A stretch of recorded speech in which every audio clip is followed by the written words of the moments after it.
Maayong gabi guys. Mangaon kita guys. So, ang ulam natin ngayon ay alimasag na maliliit at adidas ng manok na adobo. So, yung adidas na manok guys, galing po yan sa kapatid ko. Kasi, nanghingi po ako doon ng ulam sa kanila.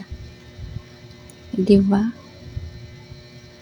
So, ayan, galing po yan sa kapatid ko, yung ulam na adidas ng manok. Hiningi ko yan sa kanila ng ulam. So, diba? Sarap ng feelings na may kapatid kang nagbibigay ng ulam sa'yo. Diba? At bumili ako ng soft drinks guys,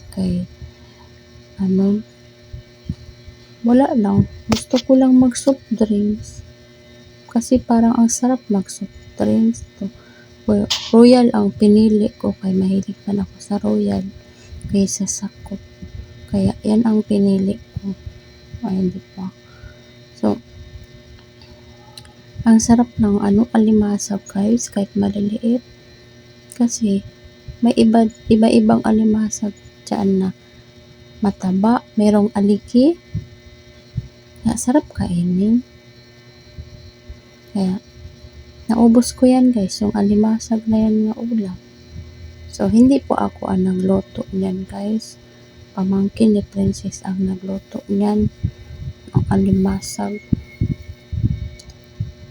Siya ang nagluto niyan. So, ayan guys. Sarap na sarap ako niyan pagkain kay bihira lang kami nakakain ng alimasag na yan. So, ayan guys, oh. Ayan, ang sarap-sarap yan guys. Ayan. Ayan na. Hinati na. Ang alimasag.